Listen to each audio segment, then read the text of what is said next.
Gente, nós estamos aí então com o tema de Atos capítulo 2, versículo 42, que diz que a igreja da cidade de Jerusalém perseverava na doutrina dos apóstolos, na comunhão, no partir do pão e nas orações. Né? Então, olha só, é, eu vou fazer uma pequena introdução aqui, e aí, dentro dessa perspectiva da igreja, eu vou extrair 6 princípios para aplicar na nossa vida como igreja, tá? É, Então, nesse texto de Atos 2:42, eu vou fazer a introdução aqui agora. Nós vemos ali a igreja da cidade de Jerusalém, tá? Eu vou estender a leitura até o versículo 47. Eu vou ler cada um desses versículos, um por um, do 42 ao 47. Vou fazer algumas observações e vou aplicar de uma maneira bem prática na nossa vida como igreja, tá? Boa noite, Lê. Boa noite, Lucas. Benção vocês aqui. E durante toda essa transmissão online aqui, irmãos, nessa meditação sobre a igreja, nós vamos nos identificar inevitavelmente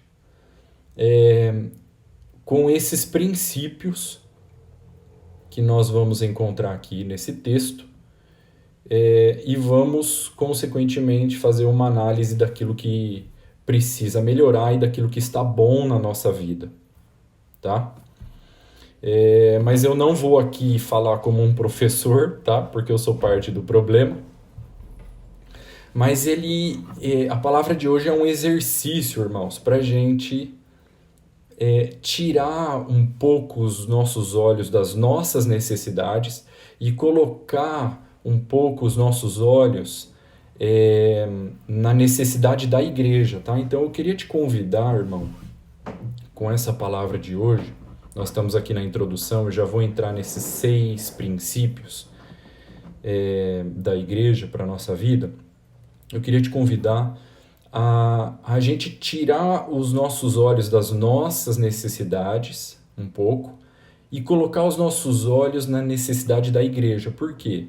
Porque todos nós somos responsáveis pela santidade da igreja, tá? Então, a palavra de hoje vai ser um exercício de notar as necessidades da igreja com o objetivo da gente tomar iniciativas para cooperar com aquilo que Deus quer fazer na vida da igreja, tá? Então, para finalizar essa introdução, eu creio e eu queria pedir para os irmãos para que a gente tivesse 3 elementos aqui para a gente olhar para as necessidades da igreja. A primeira é compaixão, tá? Por quê? Porque quando a gente olha para as necessidades da igreja, a gente corre o risco de olhar com um olhar muito crítico, né? Então a gente precisa ter um olhar de compaixão, tá? Então nós vamos olhar um pouco para as necessidades da igreja e através desse texto de Atos 2:42 extrair 6 princípios e aplicar na nossa vida como igreja, mas vamos olhar com compaixão, tá? Senão a gente fica muito neurótico, né? A gente fica procurando pelo em ovo, né? E criando problema onde não tem.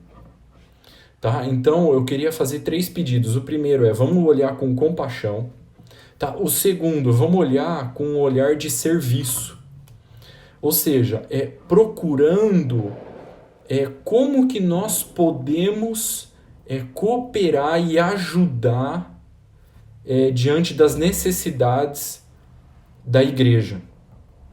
E o terceiro pedido que eu quero fazer para os irmãos é olhar com um olhar de discernimento, porque às vezes, em nome da paz, nós fazemos vista grossa para algumas necessidades que são reais.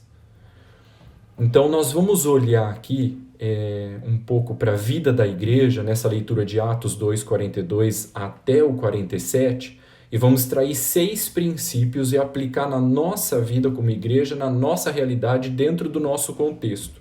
Mas é importante que a gente faça essas observações com um olhar de compaixão, serviço e discernimento. Tá? De compaixão, por quê? Para a gente não ser neurótico e muito pesado as nossas críticas.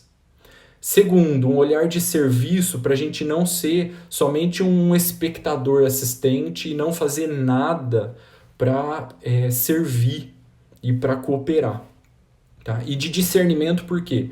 Para a gente não fazer vista grossa para algumas necessidades reais que tem na vida da igreja.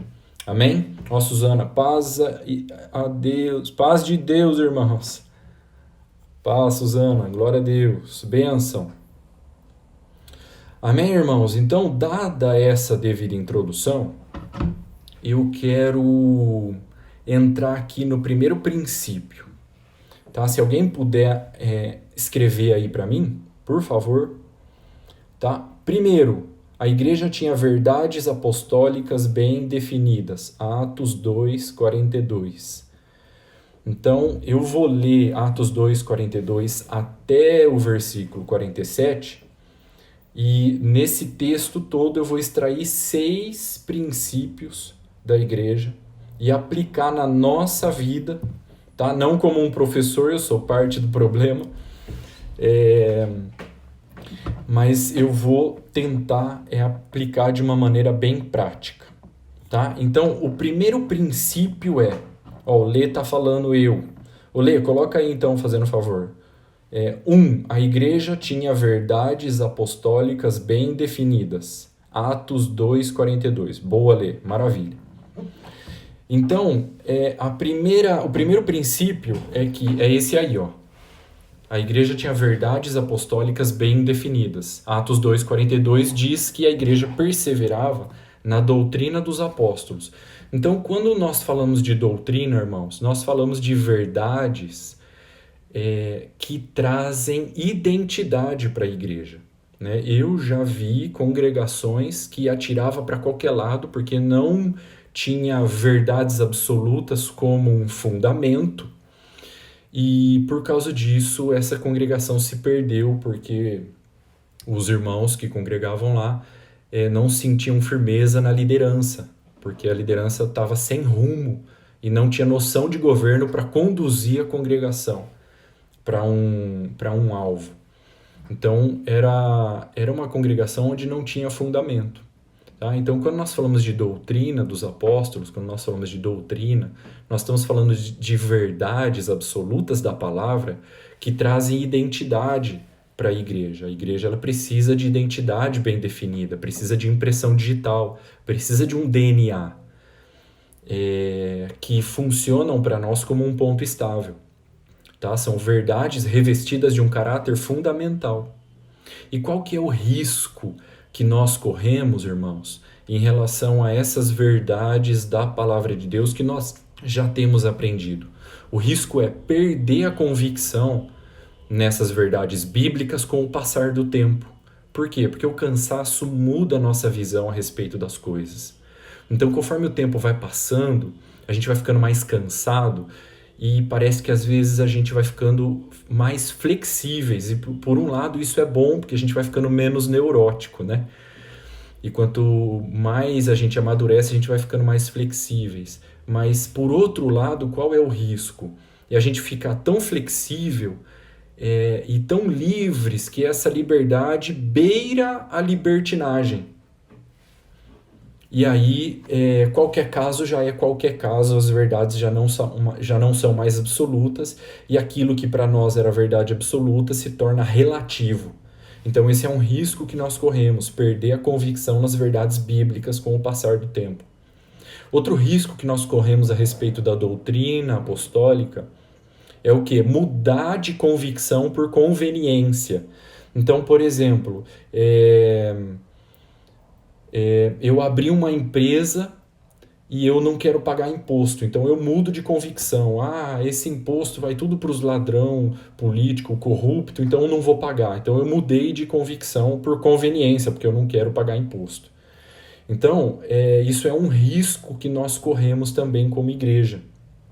Tá? As verdades absolutas, irmãos, precisa continuar sendo absoluta com o passar do tempo e com a mudança de estação e fase da nossa vida.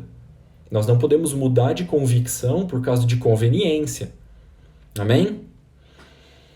Qual é o outro risco que nós corremos, irmãos? Ser enganados por ensinos errados e ventos de doutrinas.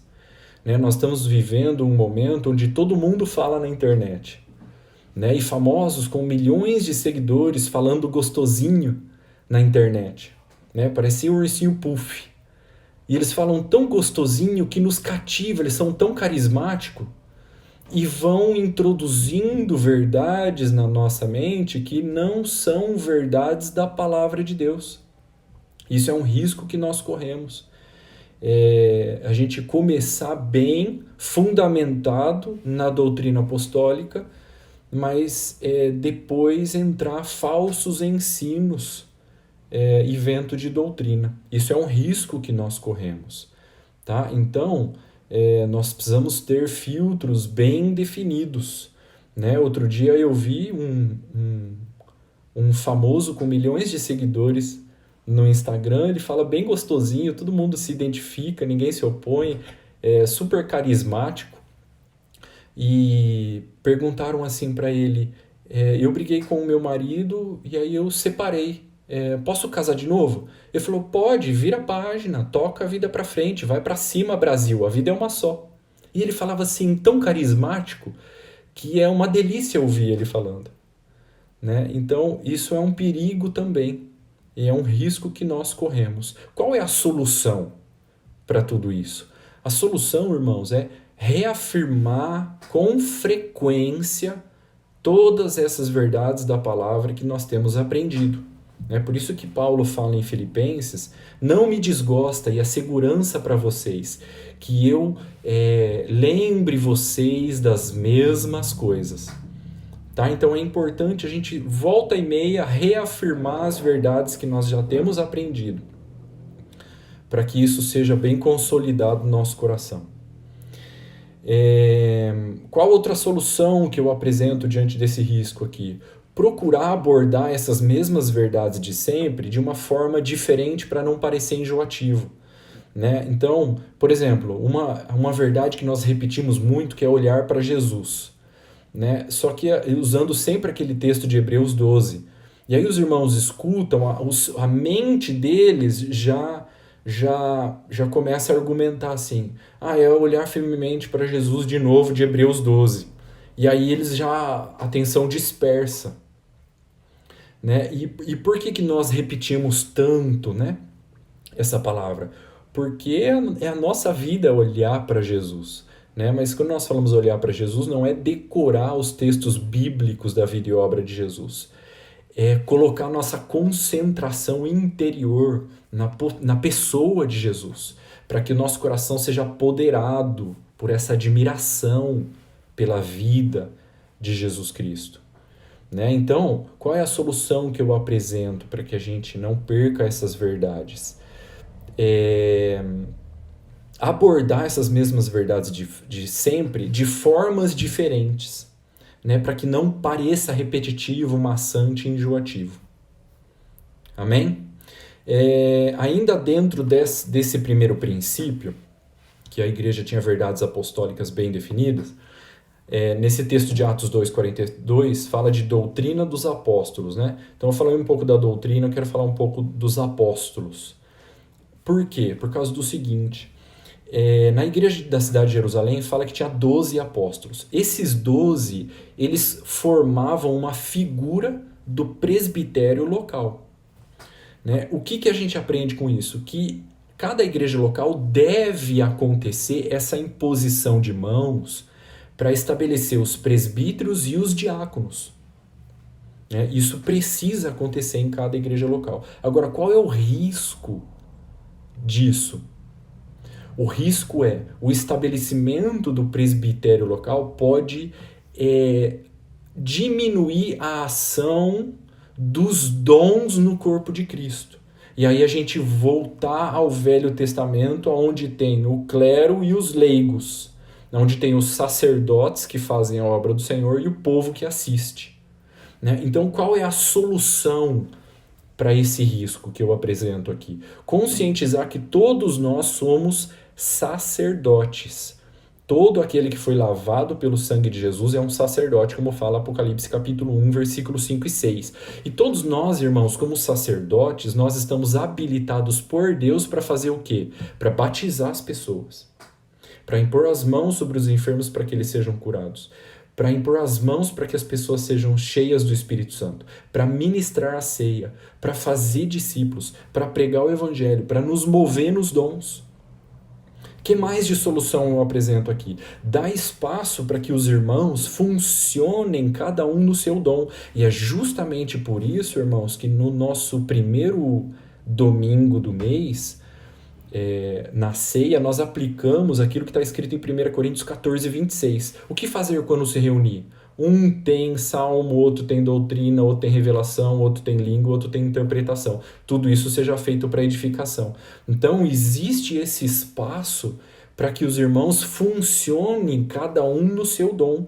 Porque a igreja não pode ficar com aquela cabeça cheia de conhecimento e os perninha pequenininha, sem sair do lugar, sem se mover e sem fazer nada. Aquele monte de gente assistindo a figura do pastor falando lá na frente todos os domingos, né? Então precisa haver esse espaço, né? E é justamente o que nós fazemos no primeiro domingo do mês, para que cada irmão dê a sua contribuição, compartilhe uma profecia, uma palavra, um ensino, uma experiência que teve com o Senhor, né? Então eu quero aqui encorajar os irmãos para que funcione com liberdade, cada um no seu dom, né? E essa reunião de domingo, ela está aí justamente para isso, né? Eu lembro que foi uns 2 ou 3 anos atrás, o Senhor tinha me dado essa palavra, eu compartilhei com os meus companheiros de presbitério, que nós poderíamos fazer na reunião da ceia, aplicar esse texto de 1 Coríntios 14, 26, onde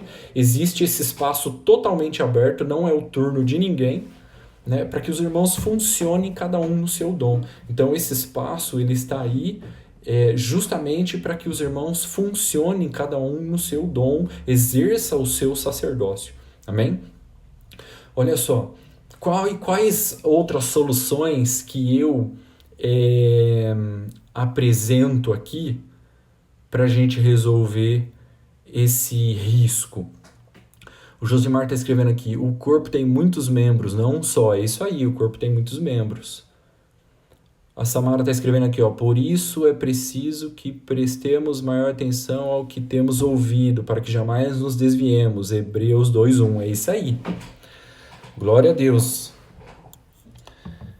Então, irmãos, que mais de solução que eu apresento para a gente não cair nesse erro de voltar ao Velho Testamento, onde tem o clero e os leigos, né? O que nós podemos fazer? Chamar os homens dons do nosso meio para a reunião do presbitério e ouvi-los, né? Nós temos irmãos com dons de Cristo, de Efésios 4:11 no nosso meio. Nós podemos chamá-los, né? Nós temos mestres no nosso meio, nós temos irmãos com uma veia evangelística muito forte, né? Nós temos irmãos com uma carga pastoral muito grande, que não receberam imposição de mãos, não têm encargo nenhum, mas já esses dons já estão aí aparecendo, se manifestando.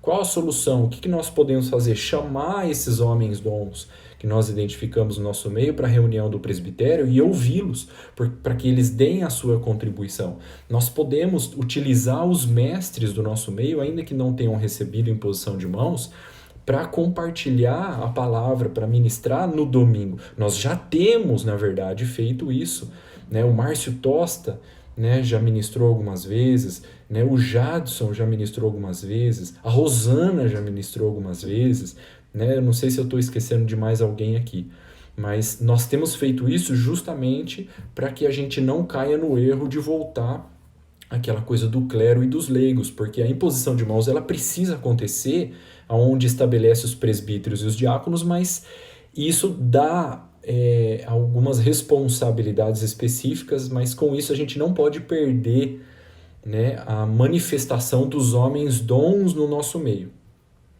Amém? Número 2. Coloca aí, número 2, fazendo favor. Havia temor de Deus em todos os discípulos. Atos 2, 43. Segundo princípio, havia temor de Deus em todos os discípulos. Atos 2, 43. Esse texto diz o seguinte: em cada alma havia temor. Tá? E qual é o risco que nós corremos? Perder o temor de Deus. Se nós perdemos o temor de Deus, nós perdemos a santidade. Né? Aí a gente já volta a falar palavrão, mentir, sonegar imposto, baixar filme pirata da internet, não paga as dívidas, joga papel na rua, fura fila, dirige sem carta, dirige com o documento vencido, fornicação, impureza na internet, adultério. Então, se a gente perde o temor de Deus, irmãos, nós perdemos a santidade. Né? Eu sei que tem pessoas que não acreditam. Né? Eu tenho me deparado com pessoas que não conseguem acreditar que é possível viver em santidade.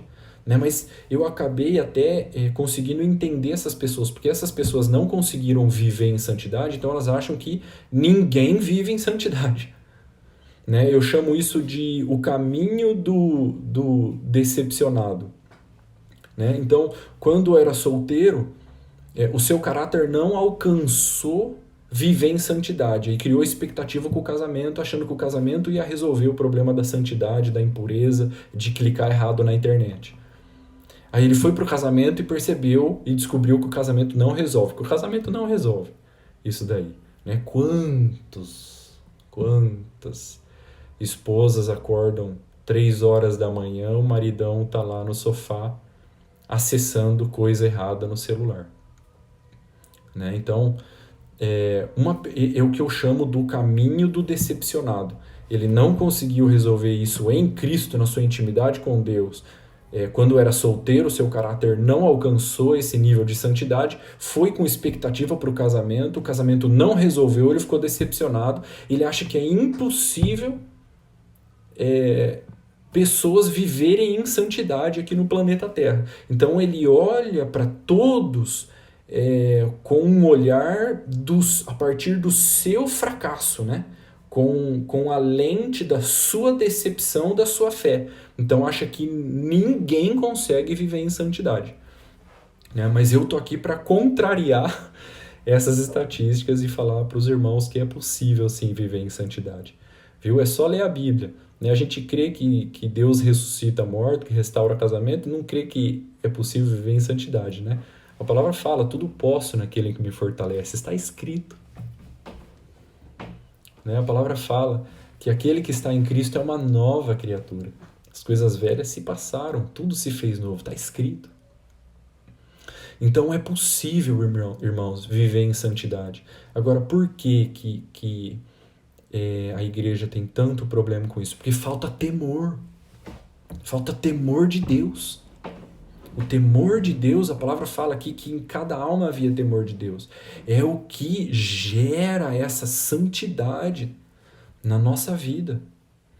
Então, irmãos, nós não podemos perder o temor de Deus. Isso é um risco que acontece na nossa vida. Qual que é a solução que eu apresento para isso daqui?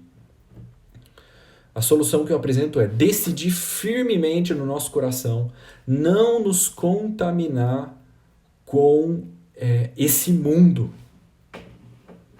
Decidir firmemente não nos contaminar com esse mundo. Essa decisão é uma decisão antecipada. Eu estou decidido antes de chegar a proposta. Eu não vou esperar para decidir quando chega a proposta para ver se eu vou aceitar ou não. Eu já estou decidido antes, quando a proposta chegar não vai nem ser uma tentação, porque eu já estou decidido de antemão.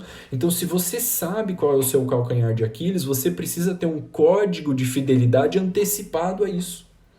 É uma decisão antecipada à proposta ou à tentação, tá? Qual é a outra solução que eu apresento com isso? Nós precisamos, irmãos, introduzir algumas atividades lícitas na nossa rotina que nos dão prazer, porque às vezes é trabalho, é ministério, é pregar o evangelho, é fazer discípulo, é batizar, é ministrar, é a semana inteira, é todo dia, 2, 3 reuniões por dia, é atendendo um monte de gente, e é trabalho, é entrega, é sacrifício, a gente não tem um prazer, não tem um momento prazeroso de lazer na nossa vida. O Toninho tem pegado muito meu pé com isso, né? Eu fiquei 6 meses para eu conseguir liberar minha sexta-feira.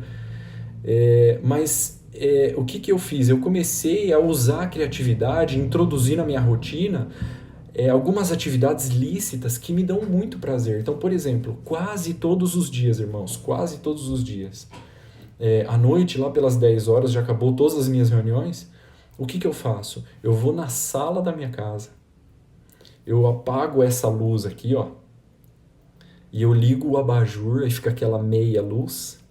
Eu coloco na live do Loop Infinito, que é 2 caras que falam sobre tecnologia de uma maneira muito cômica, né? E aí eu pego uma batata doce, jogo um sal rosa do Himalaia, azeite, água com gás. Ah, meu irmão, isso me dá tanto prazer. Isso me dá tanto prazer. Então, a gente precisa usar a criatividade e introduzir essas atividades na nossa rotina que nos dá esse momento prazeroso, né? Esse lazer. Olha o Josimar aí falando, vamos fazer um churrasco. Vamos fazer um churrasco, Josimar. Né? Então, nós precisamos usar a criatividade para introduzir. Né? Então, quase todos os dias eu faço isso. Aí, depois que eu como a minha batata doce, o que eu faço? Eu faço um cappuccino. E tomo um cappuccinozinho ali na sala, com o abajur, assistindo a live do Loop Infinito. Não tem coisa melhor. Né? Então, nós precisamos usar a criatividade, introduzir essas atividades, né?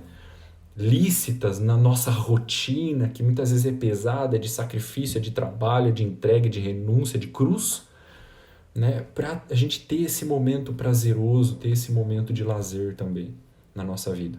Amém? 3. Lê, coloca aí, fazendo favor. Ó. Havia unidade. Atos 2, 44. Número 3. Havia unidade. Atos 2, 44. Então, Atos 2, 44 diz o seguinte: todos os que creram estavam juntos. Né? E o que isso fala? Isso fala de unidade. Agora, olha só, existe a unidade do presbitério e existe a unidade da igreja. Eu quero separar os dois aqui para a gente conseguir discernir a unidade e os riscos que tem em cada um. Tá? Olha só, a unidade do presbitério aqui na igreja de Jerusalém tinha 12 homens. Então fala de uma pluralidade. Então toda liderança precisa ter pluralidade. Não só numérica, mas de dons também. Né? Então, na igreja aqui de Jerusalém tinha 12 homens. Isso fala da unidade do presbitério, uma pluralidade entre eles. Né? E quando fala que todos os que creram estavam juntos, nós também podemos aplicar essa unidade em todos os discípulos também. Né? E aí entra um exercício que nós precisamos fazer de olhar com olhos de compaixão para os irmãos, senão a gente fica com aquele olhar muito crítico, né? Muito pessimista, nunca enxerga o copo meio cheio, né? Um espírito de crítica muito forte, né? Reclama de tudo, reclama do louvor, reclama da palavra, reclama da reunião, reclama do local, reclama do dia da reunião, reclama do horário, reclama da ceia, reclama de tudo. Né? Aí a gente cai naquele negócio que aquele que não trabalha dá trabalho. Né? Então, isso é um risco que nós corremos. né, e de ameaçar a unidade da igreja. Tá? Então, qual seria, irmãos, dentro dessa unidade do presbitério, aqui nesse ponto número 3, qual seria o risco da unidade do presbitério? A competição pelo primeiro lugar. Né? Nasceu o desejo em algum membro do presbitério de ser o primeiro entre os iguais. Né? Aí o que acontece? Fica aquele jogo oculto e silencioso de competição, de quem tem mais reconhecimento dos irmãos, de quem consegue mais amém quando posta um texto no grupo do WhatsApp. Né? Então esse é o risco que acontece na unidade do presbitério. Né? Então o que nós precisamos fazer? Nós precisamos ter essa consciência de equipe, de pluralidade, né? Que nós, cada um dá a sua contribuição, né? Sem a ambição de ser o primeiro entre os iguais. Né? Se tem alguém no nosso meio em Agudos que é o primeiro entre os iguais, é o Toninho, né? E como é precioso para todos nós quando ele ministra, né, na nossa vida, no nosso coração. Né? E ele mesmo assim não insinua, não impõe, muito pelo contrário. Ele dá espaço e tem uma consciência de equipe muito preciosa, valoriza vínculos. Né? Quanto nós aprendemos com o Toninho a respeito dessas coisas. Então, se a igreja ela identifica, ela discerne, né, esse tipo de jogo no presbitério, né, o que a igreja precisa fazer? A igreja precisa se posicionar, né, pressionar e cobrar coerência. Né? A igreja não pode ser infantil no discernimento. Né? Então isso é um risco que nós corremos. Tá? E qual é o risco da unidade da igreja como um todo, com todos os discípulos? Qual que é o risco? A preferência por pregador e líder religioso. Então, eu como um discípulo de Jesus, quando eu fico buscando qual é o meu pregador preferido, qual é o meu ursinho carinhoso de estimação, involuntariamente eu estou cultivando a semente da divisão, e essa semente ela vai brotar. Né? Então isso é um risco. Né? Isso seria um pecado da igreja, não do presbitério. Né? O pecado do presbitério qual seria? Né? A ambição por ser o primeiro entre os iguais, aí fazer aquele jogo oculto e silencioso de quem tem mais reconhecimento, quem tem mais autoridade. Né? E qual seria o pecado da igreja? O pecado da igreja seria preferência por pregador. Né? Aí eu prefiro esse pregador do que aquele pregador. Né? Por trás dessa preferência está a semente da divisão. Né? E qual é a solução que eu apresento para tudo isso, irmãos? Arrependimento. Aquele arrependimento que ninguém vê lá dentro. Humildade. Consciência de equipe. Cada um na sua função. Ministério orientado pelo dom. Ele tem aquele dom, então ele vai nos servir naquele dom. O outro tem aquele outro dom, ele vai nos servir naquele outro dom. Não nos compararmos uns com os outros. Então essas soluções, elas resolvem esses riscos. Amém? Número 4. Olê, coloca aí, fazendo um favor. Havia um alvo para que não houvesse necessitado entre eles. Atos 2:45. Havia um alvo para que não houvesse necessitado entre eles. Ó Elias, bênção de Deus. Josimar, somos iguais no corpo de Cristo, amém. Esther, glória a Deus. É isso aí, irmãos, glória a Deus. Número 4. Havia um alvo para que não houvesse nenhum necessitado entre eles. Atos capítulo 2, versículo 45. Diz o seguinte: vendiam suas propriedades e bens, distribuindo o produto entre todos à medida que alguém tinha necessidade. Tá? Isso está falando a respeito de que eles tinham um alvo para que não houvesse necessitado entre eles. É um alvo que nós precisamos ter também. Né? Se a gente não tiver esse alvo, qual é o risco que nós corremos? De irmãos no nosso meio passando necessidade em silêncio. Né? Então, qual é a solução para isso? A solução para isso é a atuação do serviço diaconal. Em Atos capítulo 6, eles levantaram 7 homens, que era a figura de um pré-diaconato, e eles faziam, esses 7 homens, eles estavam responsáveis, que era a figura desse diaconato, por fazer uma investigação na comunidade para ver se tinha algum necessitado entre eles. Né? Então, a solução para isso é a atuação do serviço diaconal, fazendo um serviço para descobrir e definir com critérios bíblicos quem são os legítimos necessitados no nosso meio. E eu louvo ao Senhor, porque isso é algo que nós já começamos a fazer entre nós. E quantos irmãos, né, nós já também cooperamos e ajudamos, para que não passem necessidade.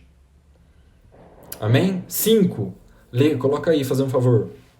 Ó, o Josimar está colocando aqui, contribuir, é isso aí. Nós precisamos contribuir. Eu não sei se eu pulei mais algum comentário de alguém, irmãos. Me perdoa se eu pulei, tá? Número 5, coloca aí, fazendo um favor. Funcionavam no âmbito público e nas casas. Atos 2:46. Funcionavam no âmbito público e nas casas. Atos 2:46.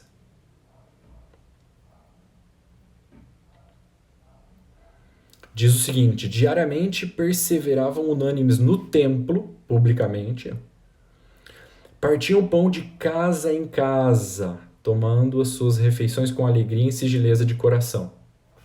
E aí, Ítalo? Boa noite, meu irmão. Bom te ver por aqui. Tá? Então, isso fala, irmãos, que a igreja ela funcionava no âmbito público e nas casas. Tá? Então, nós precisamos, por isso que nós funcionamos na nossa reunião geral de domingo, onde nós temos uma comunhão grande com todos os irmãos, com cântico, com palavra, com comunhão, funcionando nos dons, com a participação dos irmãos, né? E também nas casas. Né? Aqui em Agudos nós temos 14 grupos caseiros. Né? Cada um vinculado com vínculos específicos com o seu discipulador. Por quê? Porque, irmãos, olha só o erro que acontece. O púlpito não é a ação principal para a formação do caráter dos discípulos. É impossível formar caráter do púlpito. Né? Então a igreja ela precisa funcionar nas casas, como fala esse texto de Atos 2:42. Ali é um ambiente mais propício para que isso aconteça. Amém? Então, qual é o risco que nós corremos aqui de funcionar bem publicamente de domingo e nas casas? O risco é produzir uma comunhão tão preciosa, tão gostosa entre nós, que nós não queremos mais os novos convertidos no nosso meio, porque eles vão vir cheio de mania mundana, né? E vai dar trabalho. Qual que é a solução? Dilatar o nosso coração para acolher e adotar os novos convertidos, né? Como a gente tem já praticado, né? Ser amorosos, acolhedores, hospitaleiros, tomar iniciativas, né? De fazer com que os novos que estão chegando se sintam participantes da vida da igreja no nosso meio. Amém, irmãos? 6º e último. Olê, coloca aí fazendo um favor. 6. A igreja louvava a Deus com todo o coração. 6.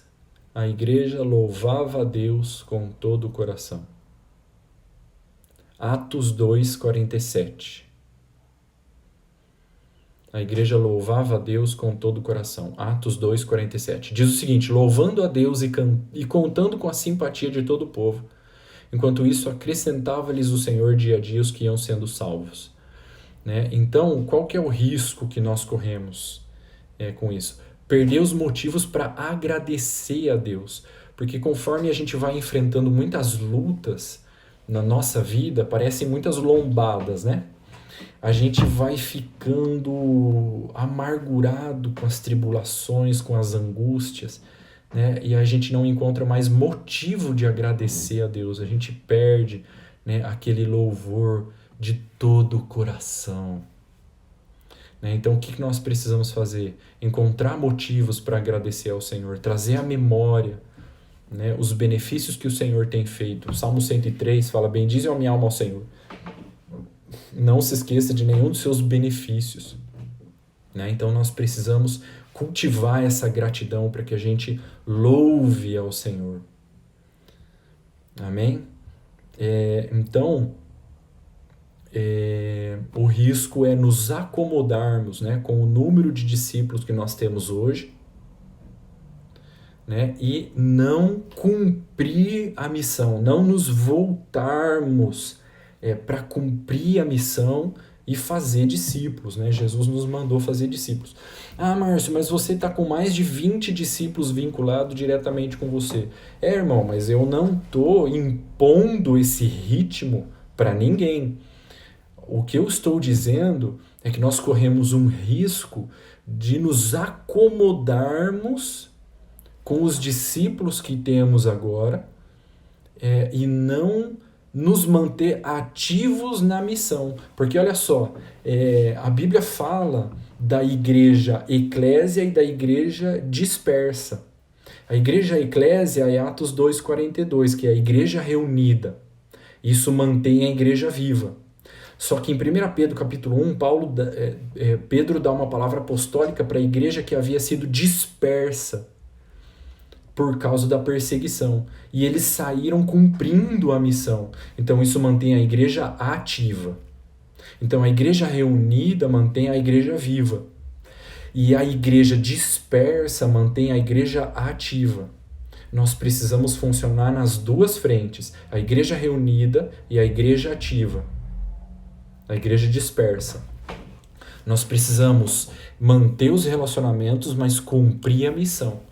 Né, para a gente não perder a capacidade de salgar a terra. Né? Lembra que Jesus disse: se o sal não salgar, não presta para mais nada, a não ser para ser pisado pelos homens. Então, ser pisado e humilhado pelos homens é juízo de Deus contra um discípulo que perdeu a capacidade de salgar. Porque agora quer agradar os homens.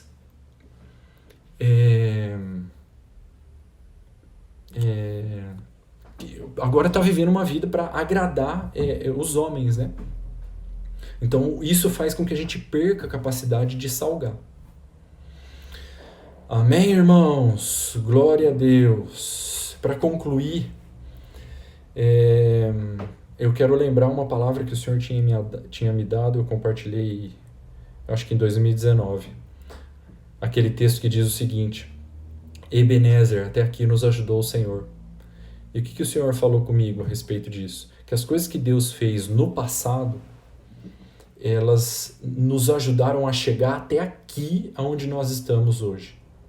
Mas elas não são suficientes para nos levar daqui em diante. O que nós aprendemos com isso? Que nós não podemos nos apoiar nas experiências antigas que nós vivemos com Deus. Porque senão a gente só vai ser colecionador de experiências antigas. Né? Nós precisamos continuar avançando nesse conhecimento de Deus. Por isso que a palavra fala em Oséias, conhecer e prosseguir em conhecer ao Senhor. Eu lembro uma vez que eu eu estava ensaiando, né, um cântico, e no meio do louvor eu tive uma experiência sobrenatural que eu ouvi anjos cantando, comigo aquele cântico. E foi uma experiência de anos atrás, né? Era uma voz de muitas águas, era um coral lindo. E foi uma experiência que eu tive com o Senhor no passado, mas eu não posso apoiar os dias de hoje nessas experiências que eu tive no passado. As coisas que Deus fez na nossa vida antigamente, no passado, serviu para nos ajudar a chegar até aqui, mas não são suficientes para nos levar daqui em diante. Entende? Nós precisamos deixar as coisas que para trás ficaram e prosseguir para as coisas que estão adiante de nós. Senão, o que vai acontecer? A gente só vai repetir o comportamento do passado. E qual é o problema de repetir o comportamento do passado? O problema é que a espiritualidade provada no passado, ela não está à altura dos desafios e dos dragões que vão se levantar amanhã. Então nós precisamos dar continuidade, né? Olhar para o próximo nível da nossa vida como igreja e avançar em direção a isso. Ah, mas Márcio, mudar é complicado. E tudo isso envolve mudanças. Mudar é complicado. Mas acomodar é perecer. Então, nós precisamos sair dessa zona de conforto e avançar para as coisas que estão diante de nós. Amém, meus irmãos. Glória a Deus. Aí estão os 6 princípios extraídos de Atos, capítulo 2, do 42 ao 47. Lê, muito obrigado pelo serviço, pela cooperação aí. O Elias, amém. Suelen, amém. Josimar, Deus faz coisas novas. É isso aí, Josimar. Deus faz coisas novas. Estejamos atentos. Jadson, glória a Deus. Leonor, amém. Gabi, amém. Suzana, amém. Glória a Deus. Dani Tognon, amém. Benção, meus irmãos. Paulinho, amém. Cris, amém. Glória a Deus, irmãos. É isso aí. Benção demais. Eu vou postar no grupo as minhas anotações para que os irmãos tenham ali o esboço, tá? Toninho, bora prosseguir. Elias, amém. Thalita, amém. Alessandro, tamo junto. Glória a Deus, irmãos. Benção demais. É isso aí. Glória a Deus. Val, glória a Deus. Benção, irmãos. Temos mais 4 minutinhos aí. Quem quiser colocar um texto, fazer alguma observação, aproveita. Thalita, amém. Glória a Deus. Benção, meus irmãos. Saudade de reunir o povo. Domingo que vem tamo junto de novo. Lucas, mestre do Artina, glória a Deus. Benção demais. Que negócio tenso ficar falando nessa tela aqui, viu? Glória a Deus. Benção, meus irmãos. Vamos encerrar? Muito bem. Glória a Deus, irmãos. Obrigado pela participação. Bel, glória a Deus, Bel. Isso aí. Benção. Obrigado pela participação de vocês. Saudade de todos. Amo vocês todos. Vamos firmes, avançando para as coisas que estão adiante de nós. Amém? Até mais, boa semana e até a próxima.